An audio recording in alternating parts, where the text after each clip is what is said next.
Well, thank you everyone for joining us for our fifth lecture in our Armenian church architecture, theology in space and time. We have some special guests with us today. Haj, thank you so much for joining. It's an honor to have you here. Thank you. Thank you all who have joined us via Zoom. Of all the lectures, this is probably going to be my second favorite lecture in the series, next to Akhtamar in a few weeks. But first, I'd like to take a moment and summarize a few of the points from our previous seminars. The point of structures, as we have looked, have come to us to mean the main question of space and time became the idea of why do we erect buildings, and why do we how do we understand the form and function of those buildings as aspects of human life, where we're building the cross intercultural connections between what buildings also in art and architecture communicate. So today,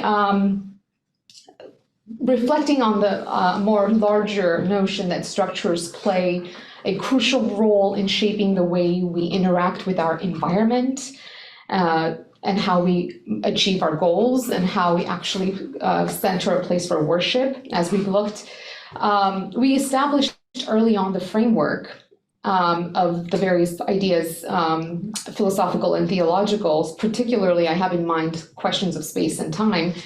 And thus far, we have looked at various aspects of architecture that's unfolded in Armenian church history and theology. We've looked at, for example, just a brief overview, churches in the first century, which were churches in gathering in homes, to what we then find the basilicas, which originally the basilicas were martyrariums. They were built on the relics of the martyrs who had given a witness and a testimony for Christ. So here in Armenia, we have multiple, more than multiple, not to give an extraneous number, but basilicas in Armenia populated all across the various villages. I have two examples here. We looked at Yereruk, which is to my left on the screen, in the Shirak region, 4th century. And also one I've personally visited to the right is Aparan. And these basilicas were long rectangular structures divided into 3 or 4 aisles by a row of columns running parallel to the main axis with a semi-cylindrical extension. This was the sort of the architectural observations. Basilicas were, as I mentioned, built on they were martyrariums upon which before stood a pagan site. So there's this idea that the witnesses had stood, Christian martyrs had stood gave a testimony for their Christian faith, especially during the persecution of, as we know, in the late 3rd and early 4th century, Armenia under the Roman Empire. So this was the context for these, how they came to be, the basilicas. Another structure we looked at was the domed basilicas. So this was a development in Armenian architecture, as we saw Saint Sarkis's martyrarium in Tekor, this is the one to our left, was one of the earliest domed basilicas of 4th century. Now, I've brought in the Hagia Sophia for contrast, just to show, this certainly cross-pollinates all over Byzantium. And we see the domed basilica of Hagia Sophia originally built in the 6th century, and later, after the earthquake of the 10th century, it was reconstructed by an Armenian architect, Tertat. And it is generally accepted that the structure of the dome basilicas is borrowed from Armenian architectural designs. So it's interesting to see the connections of both Byzantium domed basilicas and how it actually came from the Armenian architectural structures and design. So reflecting on this, so we have the basilicas, we have the domed basilicas. I'm finding it important to sort of do a brief overview to see what's the point really. So then going forward into the cruciform churches, which then 4th, 5th century onwards, we see here the Echmiadzin to our right and the ground plan of Echmiadzin, where we see the church, the Armenian church architectural design invents or really imagines this cruciform structure, a universal structure where one encounters God through the material world. What do I mean? The enclosing of the 4 corners of the cross into a focal center pointed with the dome above the center, this then becomes the theological high point of the Armenian church. In other words, the people, the ecclesia, become the heart, the center of the church, with the head covering of the dome over the people. So as we know from our churches, the altar is not in the middle, as sometimes we may see in Catholic churches. The altar is in the front of the church, and at the center of where the cross intersects, the axiom, is where the people are. And it's covered, the head covering of the dome, it rests on the people. So everything focuses into the center. With the perspective on the architectural design of the Armenian church and the cruciform structure becomes an all-encompassing experience of the reality of not only the crucifixion. Sure, the crucifixion is one of the main messages of the cross, but there is something deeply indebted to the form of the crucifix that communicates the axiom of the cross and the message of the cross through not only the crucifixion, but the deeper meaning of access to the universal truths. Perhaps one immediate teaching point of the cross is that it maintains the structure and the stability of the created order. So we can, here in my seminary room where I stand, even just looking at the windows, there is a cross that actually comes over, and in building structures, it becomes one of the strongest forms of construction. So perhaps the deeper meaning of the cross also is that is the axiom of the vertical and the horizontal meeting at the center point becomes the place where stability and strength lies. And this is the message that the cross, the crucifixion, and what Jesus does in the 1st century by using this form also communicates. And that's just one insight of several that we can actually explore in how the Armenian architect was perhaps thinking about what it meant to design a church in this sort of intersection. So far, just a quick summary of what we have covered thus far. Today, or actually before that, I do have one more slide. We did talk about Zvartnots last week. And Zvartnots is that interregnum period of going from what Armenian churches have been like to entering the time of Islam, moving forward. And I didn't realize up until my preparation for this course that actually it's not just only Zvartnots, there are a handful, like the mere copy of the on the cathedral, the Ani Cathedral in the city of Ani, also St. Gregory's, I should say, the St. Gregory's Church also depicts a very similar architectural structure to Zvartnots. But just a few words about Zvartnots as we move into the age of Islam. The layout of the church was aisled tetrachon, and I had to learn to pronounce that word from the Greek. That is the 4 shells, 4 massive W-shaped piers connected by 3 curved columnar, and to the east of it, a solid continuous wall, circled, marked off by an inner tetrachon that was circled by spacious ambulatory enclosed by 32 sided walls ornamented with lush carvings. So I thought, of course, the numbering and the numerology I won't go into because Dr. Irvin already did for 2 weeks in a row. She talked about the 4s, the 8s, the 10s, the 12s, and the 16s. Very important numbering for how the theology of the unfolded about what those numbers meant. But here in Zvartnots, we see that. The form and the function was to serve, first and foremost, most often, again, a martyrarium. It was a martyraria. And the building was erected on the site, bearing witnesses to the Christian faith, either referring to an event in the life or the passion of Christ or the sheltering grave of the martyr. So these played significant, continuous themes of how both the theology but all the architecture came together. So furthermore, these structures also served as a cathedral and an episcopal palace.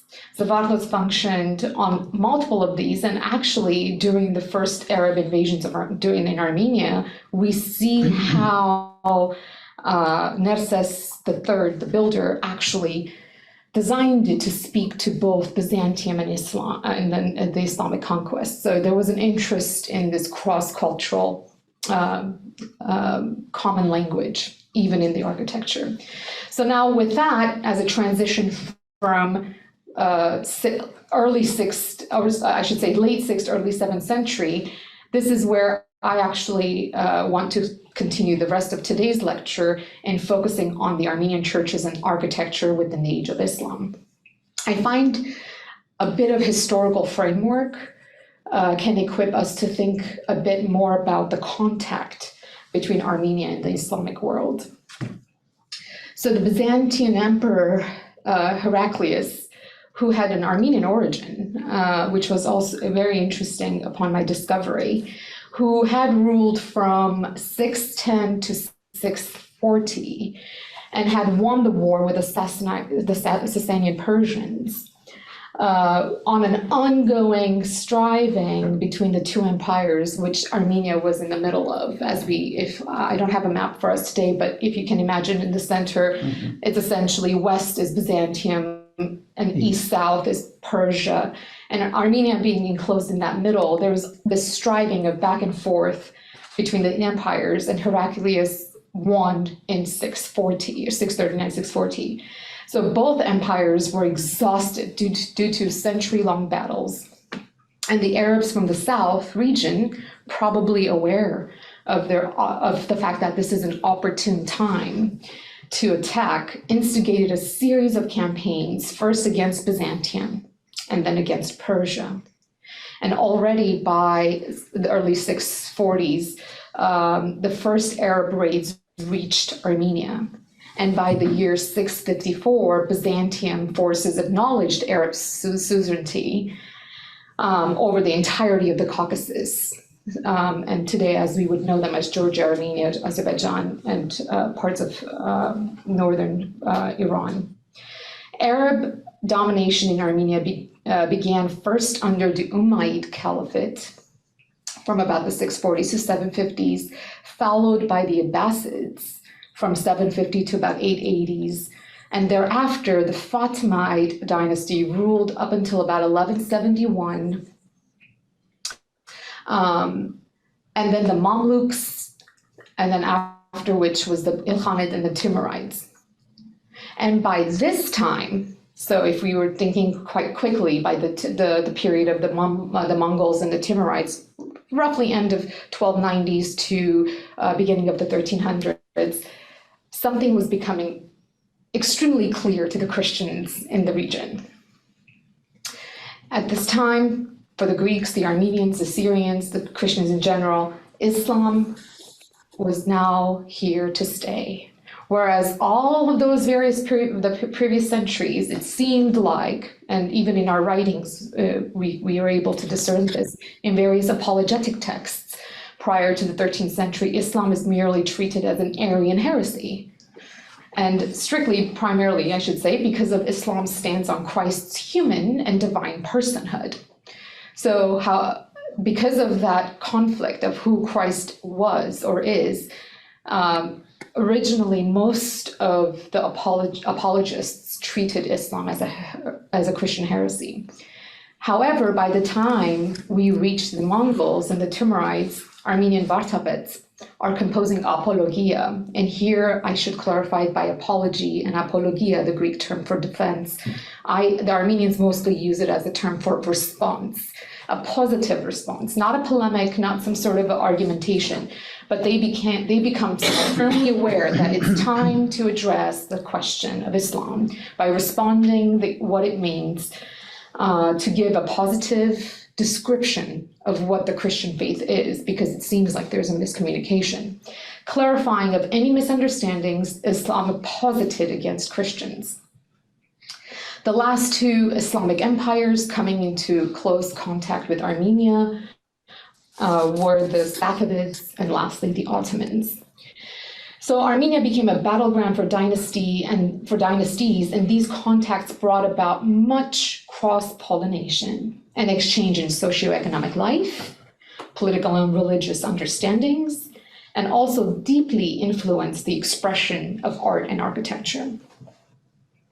It was the mobility of people across the empires mentioned above that contributed to the exchange of ideas,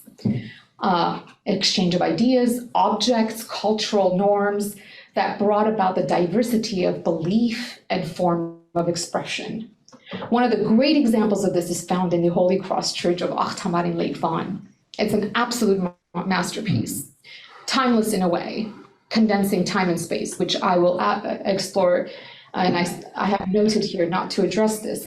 Yeah, so one thing I did not mention at the beginning of the lecture is that I'm more than happy to address questions as they come.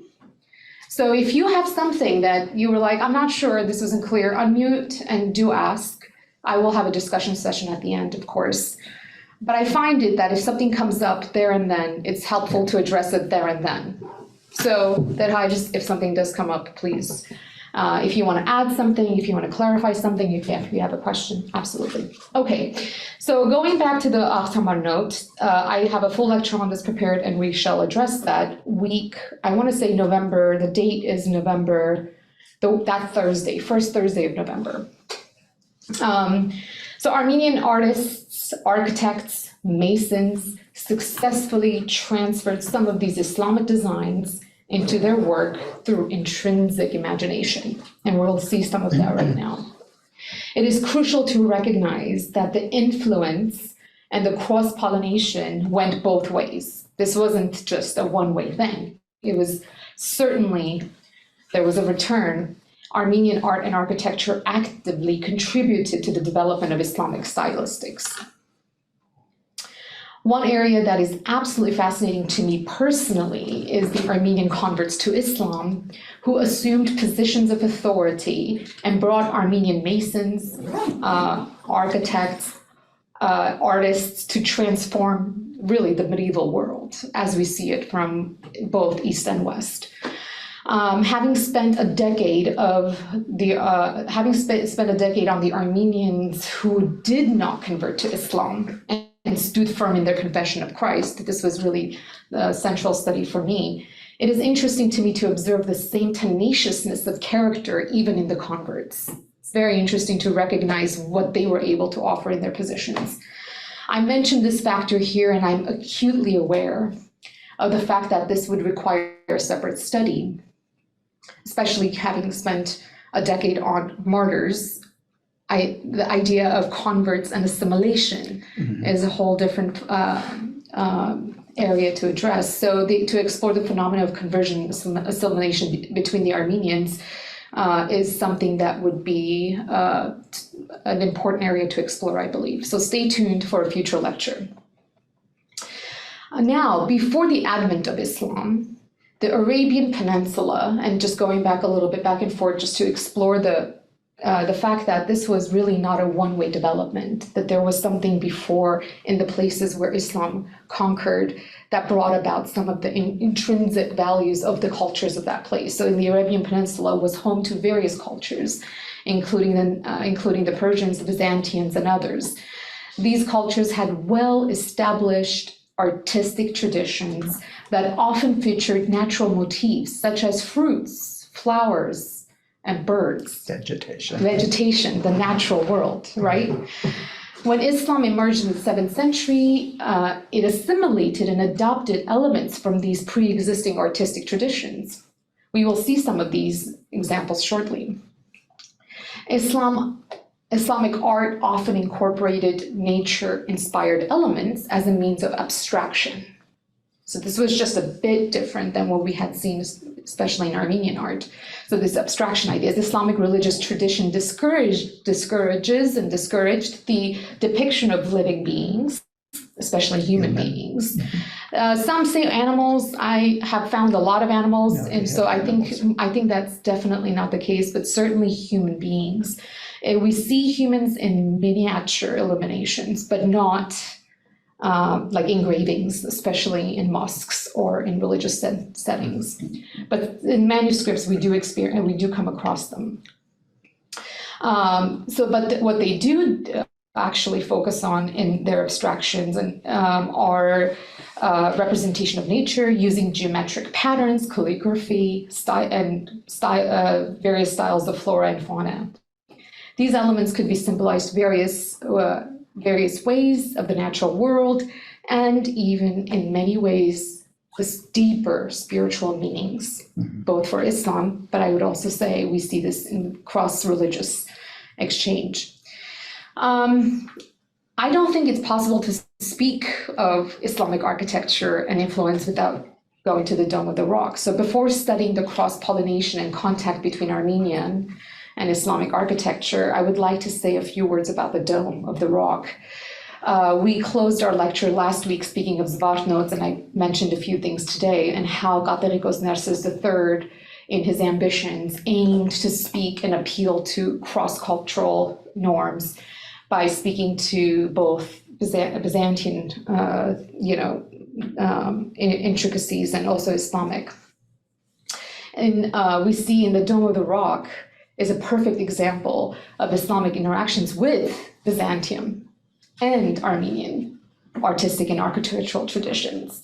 The overall form of the architectural dome follows the model of churches and martyrariums we have already seen for the past 4 weeks, and the mosaics decorating its interior draw extensively on, again, Byzantium, Sasanian, Armenian mosaic techniques, and also some of the people working on them were Greeks and Armenians, and aesthetics in their own execution of their various motifs.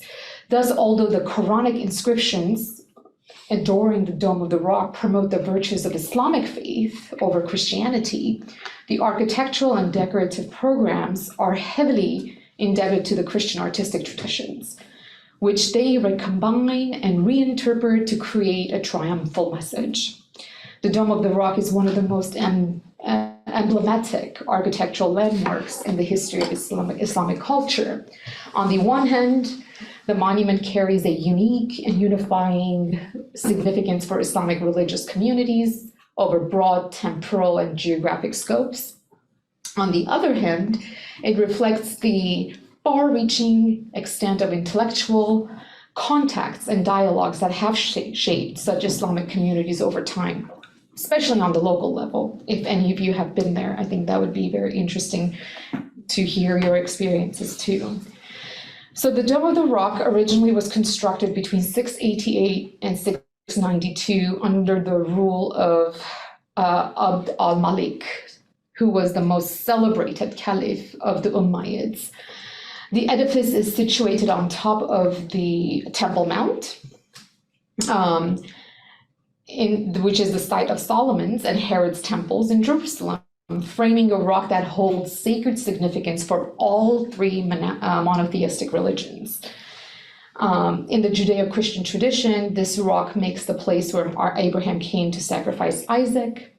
For Muslims, it came to be thought of as the site of the Nijra, that is where the prophet's miraculous ascension to heaven with the angel Gabriel and his faithful horse took place. Although the monument's intended function continues to be debated, the Dome of the Rock has historically functioned and continues to serve not as a mosque, but a shrine. And one of the most important sites of pilgrimage for the Muslims worldwide. In Islamic architecture, there is a category of mosques, palaces, gardens, courtyards, and the Dome of the Rock. Mm-hmm. It's a thing of its own. It just does not fit in any other Islamic structure or architectural theory. It's its own thing. The platform, so just a few details here to cite the fact that the influence, especially in the numerology of the Christian influence, the platform is ascended by 6 feet of stairs 6 flights, sorry, 2 on the southern and western sides, 1 on each of the other 2. And forgive me if I stop every now and then, I'm admitting participants, and that's just to make sure we all can be part of it. So both stairs and arcades can be documented only from the 10th century onwards. Not quite in the center of the platform. The building has that large central dome, about 20 meters in diameter and about 25 meter high, consisting of 2 wooden shells, which are the original. Glided on the outside and placed on the high drum, pierced by 16 windows. Again, my motive for using this, 16 windows in its upper part. It rests on a circular arcade of 4 piers of 12 columns. Divide, right? Multiply. Right. Divide, exactly. Around the central part of 2 ambulatories that are separated by an octagonal arcade of 8 piers and 16 columns. So I think the details speak for themselves in this regard, I think, in the influence that we have both coming from pre-Islam to the 7th century to also what eventually ends up happening in the 10th century, the additions and the constructions. So the building of the Dome of the Rock surrounds, let me see if I want to actually go into that 1 second. Yeah, I think I will skip that part. So if we were doing a course on the Dome of the Rock, there's probably 3 more slides, but I'll skip over those. What I do want to not skip over is the fact to reinstate the major characteristics of the dome follows architectural practices of late antique Christianity. And it belongs to the categories centrally planned buildings known as the martyrariums, and has often been pointed out bears particular close relationship to the great Christian sanctuaries of the Ascension, that is the Anastasia, right? To name only those in Jerusalem itself. Similarly, most of the techniques of the construction, the arches on piers and columns and wooden domes, and the grilled windows, the masonry of the stone and the brick, as well as the carefully thought out of the intricate system of the proportions, all derive from Christian church architecture.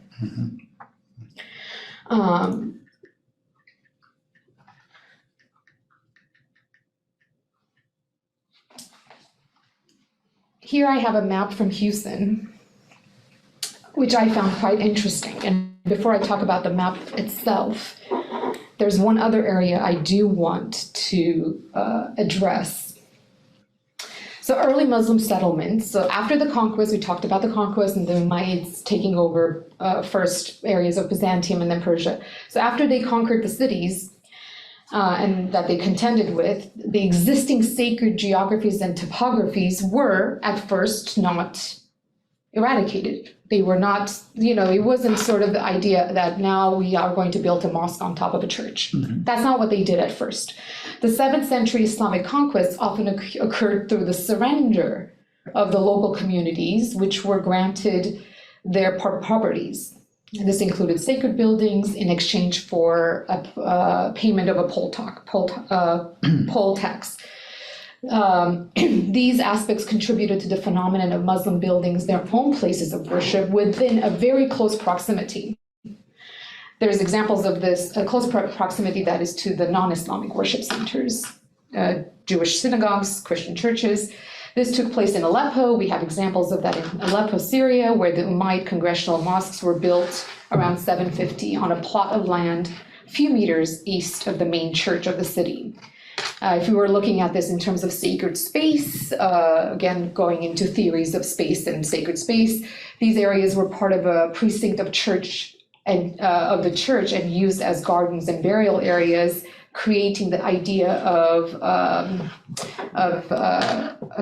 sort of a sacred place of churches and mosques and synagogues, the idea of promoting diversity.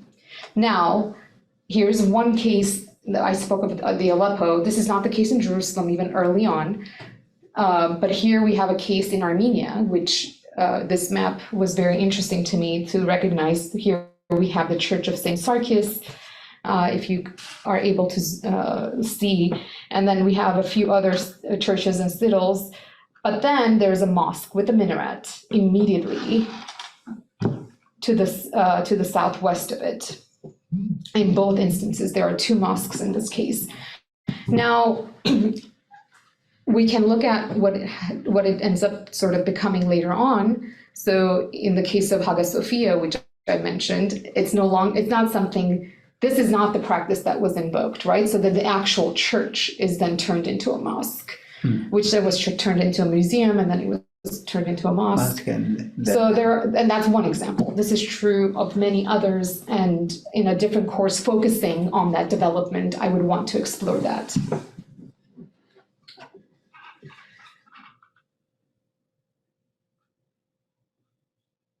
So this is where I'd like to sort of make that transition from having now introduced the fuller context of Armenian architecture and the impact during the Islamic age to a couple of examples. And actually going through the preparation for the course and also thinking about it, it was very interesting to me that I myself had missed them when I was in Armenia visiting some of these sites. So I'm excited to share them with you.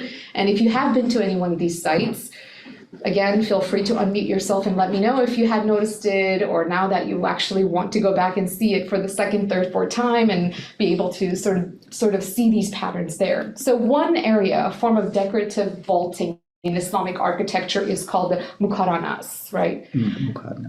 Yeah. So this is actually it's very interesting. A very beautiful surface of a vault or a dome is subdivided into niche, right? It's all these niches, niche-like cells is how I've described it. That have a beehive, sort of. Exactly. Beehive. Exactly. That's yes, like a honeycomb. Honeycomb, right? It's like these niche-like cells that have no loaded bearing function. They are also the sort of the vaultings or honeycomb vaultings is another way that it's been described. That's good. Yeah. Good description on that. Yeah. Honeycomb. Honeycomb It's easy to comprehend. Yeah, so it's very interesting. So here's an example from a mosque in, I believe this is in Persia, if I'm not mistaken, this example. But, so now I want to get into what this meant for the Armenians, because again, look, we talked a little bit about Narcissus III, and in a sort of hour-long lecture on the impact of Islam in that period in Armenia, I would like to go develop a bit more about what we know, what happened during his reign. What's interesting is just to look at the examples themselves. So I'm just going to delve right into those and look at where this one Islamic motif style honeycomb vaulting is observed in Armenian architecture. So here is the Hakhpat Monastery, North Armenia. Example. It's a good example, yeah? Yeah, so Hakhpat, a beautiful church, monastery, northern Armenia. It'll take you ages to get there, even if you try to cross over between Shahinian and Hakhpat. You better have a hotel overnight, otherwise you'll be stuck. Build a bridge, right? Yeah. So here's a case of the Mukaranas niches. On the right side, you can see of the bell tower. So in the distance, if you look to the left, that's the bell tower, and you could see the sort of the comb-like arch within which I have narrowed in right there, and you could see the structure which has been utilized by the architect to carve that in. So here's one case in Hakhpat Monastery. And my motive here isn't to go into the history of Hakhpat or talk about those. It's just really just looking at these embellishments. Articulations. Right. And if you have any comments on them, do explore them with me. It would be helpful.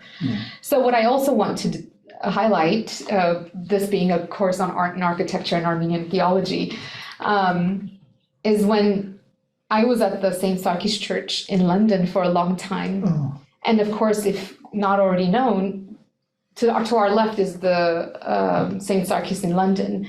So Hakhpat Monastery is actually the inspiration or the design for the St. Sarkis Church in London. That's right. Yeah. So and even in the modern structure, we see the Muqarnas design. Exactly. Wow. Yeah, so that's something I thought I'd bring it to for us to observe. And this was also another opportunity for me to go back to something Dr. Irvin did last week, where she compared the St. Bartham Cathedral in New York and the Haribsime in Varashafat. So it's interesting to see how the architect can actually work through some of the historic manifestations into something more modern and yet keep some of that. Right, adapt it to a new design. And also for a city like New York. I mean, if you think about it, it's in the middle of high-rise buildings. And it's very modern looking, That's right. very modern looking, but still classical.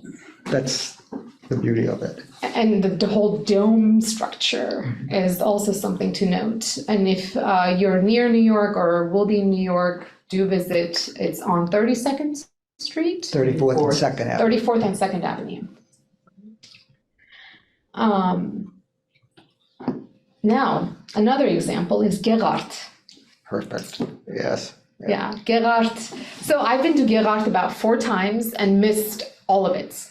Oh. I know. This is before I actually understood Islamic architecture. So I always found them beautiful, and the number of photos I have taken of the Islamic sort of motifs on the walls is more than anything else, because I found it to be so intriguing. Yet it took just another level of becoming aware. You can tend to miss it because of the darkened stone over the centuries. It just becomes Yeah. lost, unfortunately, but it's there. The stalactite, the Muqarnash, is there. Yeah.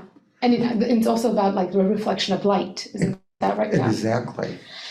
So here's the Gerard Monastery, which is a 7th century monastery. And then after the destruction of the monastery during, I believe, an earthquake, and also the invasions of the 7th century, it was rebuilt in the 9th century. And in the rebuilding, we see some of that influence.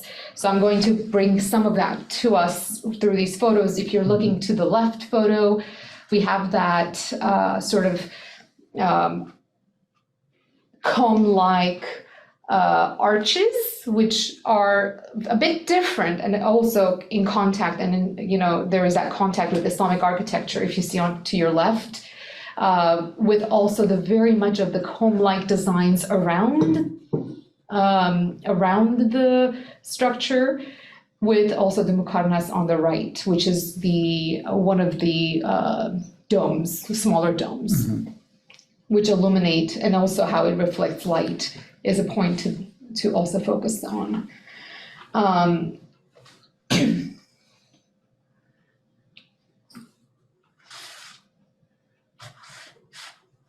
You can almost sense the light comes in from the yerdi, how the light is refracted off of the shapes and throws it further. That's right. As opposed to if the Muqarnash was not there, the functionality, that's an important ingredient. It's a prism for light in a way, yes, right? It's just like a diamond. That's right. That's right. Just like it's interesting to see that the masonry that required for this to actually happen, because Armenians who would think masonry would do that? That's right. So it requires, I read somewhere that it was Armenian masons who actually took these Islamic structures and were able to shape it and form it to actually be able to do it on such structures, because it's usually done with ceramics or various other it became more functional. It became more a functional component rather than just merely decorative in Islamic tradition. Here, and then the Islamic tradition grew off of that too. Right. Yeah, and it's again this idea of form and function. For the Armenians here, it seems like the function also becomes this prism of light. Here's another, again, where it's still at Gerard Monastery, and to me it was also very interesting to look at the doors and how, again, the sort of the shape of the dome-like entry in the doorways are a bit different than what we see in earlier periods. Isn't that shape something like the mihrab shape? Mihrab shape, that's right. That they pray towards. And we see it almost Frequent everywhere in khachkars, Islamic architecture. You're right. Yes. Famous khachkars. Excuse me, in your previous slide, what was the photo on the right? Where was that from? This is Gerart. So both of those are in Gerart. That's right. So this is Gerart, the monastery. And if you enter into the Gavit, Kavit, right? Yeah. that's right. The Gavit, the Armenian Gavit, is where it's sort of like a hall where people wait, or the entryway. Northex, yes. It didn't have church halls in those days. That's that was right. the church That hall was the church for hall. meetings. Very, very beautifully decorated. But Okay, yes, and the picture on the right is from where? they're both Gerart. Yes, I know, but okay, you said one is the hall and the other is? Oh, I'm sorry. So the left one, where so if you imagine you walk into Gerart, Gerart has a couple of small doors, and as soon as you walk in, it just sort of the overwhelming massiveness of the church is just, or the monastery is not compared to what you would see if you were to just I imagine just a door, because the doors are much smaller. So once you walk in and you go to the very back of the chapel, there's a small chapel at the very end. And I actually, if you've ever been there and you've tried to sing Haydumed or Theology, it actually almost feels like you've become an opera singer of a kind. I have no idea it's how an echo chamber. It's a beautiful. Next to Akhtamar, I would say that was my one of the experiences to say it was just done so beautifully. So in that back, I don't know if you can say chapel that Heidi was like in that back entryway. That's where the smaller domes are, Janine. That's what the picture on the right is. That's what the picture on the right is. Yeah. Okay, thank you. Absolutely. And then these are the two various doorways. I'm just noticing some of the designs on the top of the right doorway. Again, this is a makarnas, but it's not, it's almost sort of imprinted. Right. It's flat. Flat, So I thought that's very interesting. engraved almost. Another example, again, which I missed during my 2 visits, was, let's see here, Norabank. Oh yeah, Norabank, yes. Also in, where we, what is it, sort of a bit northwest of Armenia, in Armenia today. Norab, again, 7th century originally, 9th century constructions. We see here's 2 examples of the Makarnas domes. Again, the light, the function of the light radiating through the design. And then also the very intricate needle-like designs, which again we find in Islamic sort of art and ceramics. Here also we see it in this masonry work to the bottom of the right. It's almost, if you look at on the left, the intensity of the light at the center doesn't really slap you in the face, because the Mukharnash acts as a filtering, the gradation. So the hues of light, you can see the color of it, sort of. Has a way of revealing gradual diffusion of the rays from the outside. I have a question. Yes. The Mukharnash, in your study of the churches, were they placed always within a square or other shapes? No, so if we, even just here, that height on the right, you see it's on that sort of arch. Okay, right. So I see it most often from, again, a very short experience, because I'm just entering into Islamic architecture. I've done a lot of theology, but not architecture. It's mostly, I've seen it on arches and bell towers. And then also this idea of light, sort of reflection. I'm sure there's other places too that I haven't noticed, but the arches and the domes are probably definitely more so where it's got a specific function. to be used within the entirety of an architectural structure. Yes. So having looked at Nomukarnas and also the various other impacts between, I would say, cross-cultural impact between going both from Christianity to Islam and Islam to Christianity in art and architecture, here's one area that I also want to focus prior to looking at another example outside of Armenia, which then becomes quite obvious. Once we start looking at Armenian architecture outside of Armenia, for example, in Iran and Istanbul and Turkey and other places, other things sort of manifest, right? Exactly. So far, we've only been looking in Armenia.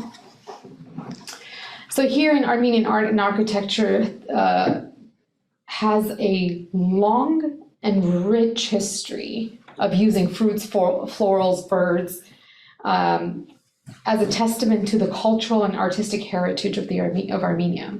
So this goes as, these motifs are not only aesthetically pleasing, but also deeply rooted in cultural symbolic traditions of the Armenian people. Armenian architecture, especially in religious buildings, features intricate decorative elements with floral avian motifs. These motifs often serve as a symbolic representation of the natural world. We've already sort of reflected on that, and it conveys spiritual meanings.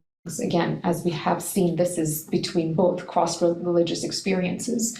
Armenian churches, with their distinctive architecture, are known for these Orient exterior carvings and interior frescoes, which may include some of these motifs. So here, let me look at here. So florals, just a few comments before I look at the images themselves. Florals, so Armenian art often features floral motifs, including intricate floral patterns in textiles, ceramics, and religious manuscripts. These designs are characterized by their stylistic ornament, representations of various plants and flowers. Floral motifs are used for both decorative and symbolic purposes and can be found in elements like carpets, illuminated manuscripts, architectural details, and so on and so forth. Fruits, of course, the main fruits we would immediately think of are grapes and pomegranates. Right. Exactly. So there's the idea of symbolizing abundance and fertility. So pomegranates in particular hold special significance in Armenian culture and art. The pomegranate is a recurring motif in Armenian art associated with the idea of life and eternity. Exactly. Yep. So we can find pomegranate patterns in textiles, metalworks, and religious art. I want to focus on the one to the right here. On our right, we have a mosaic with an Armenian inscription on the top, birds with a vine scroll, 6th century funerary chapel in the Mosada corridor, Damascus Gate, Jerusalem. So again, this is before Islam. This is essentially in the early 6th century.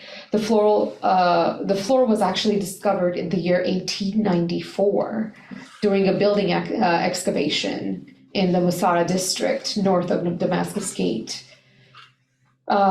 So why I'm interested in pointing this out is because once one starts studying Islamic art, the ideas of that come from the natural world, and especially when it actually goes over into the Ottoman structures, becomes quite evidently a bit more meshed as to which one comes first and what influences. What comes from what influences who, where are the contacts.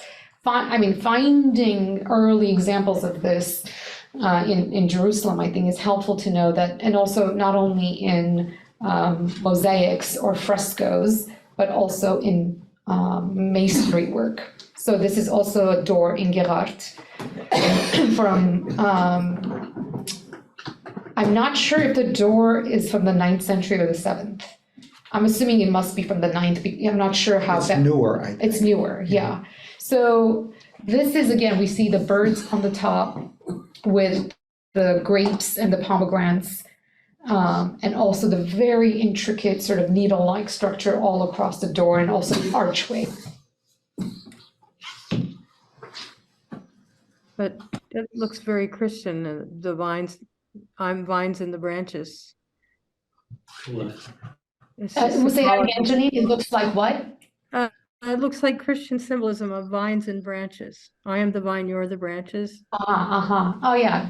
Yeah, good point. I mean, this is where theology becomes, so it's always, this is another question. Is it theology first, then architecture, or is it architecture, then theology? It's, again, it crosses each other. Them married Yes, together. they're married together, because often what happened in the early periods where the architect and the structures were developing, something would have come out of the process of the architecture, especially these numbers, right? 10, 16. Exactly. And then they would think, oh, actually, what about, this is theological for this reason. And then thereafter, they would start doing 16s and 10s, because the discovery happened in the process of working on the church structures, not before. And the symbols were deliberate because they were familiar to the people that would identify in their secular world, in the context of the religious structure, in that cross-meshing, that meshing together, how that blends and marries the fruit, the pomegranate, the grapes. They work grapes in the field. They harvest pomegranates. Right. But then there it is in the context of the sacred. Right. The shrine, so it gives a message. And it allows almost like a sermon. It allows for someone to be awakened in their imagination. Exactly. So it comes to the question of the symbolic imagination of scripture, which, again, not to speak too much without really saying enough about Ahtamar, that's really what it is, right? Yeah, So the idea that scripture comes visible. alive, literally in stones. So so that's, I think that's something that we can observe in the next few slides I'm also going to get to. But before I do, any questions, any comments this far before I go into Armenian churches in Persia and Iran? Okay.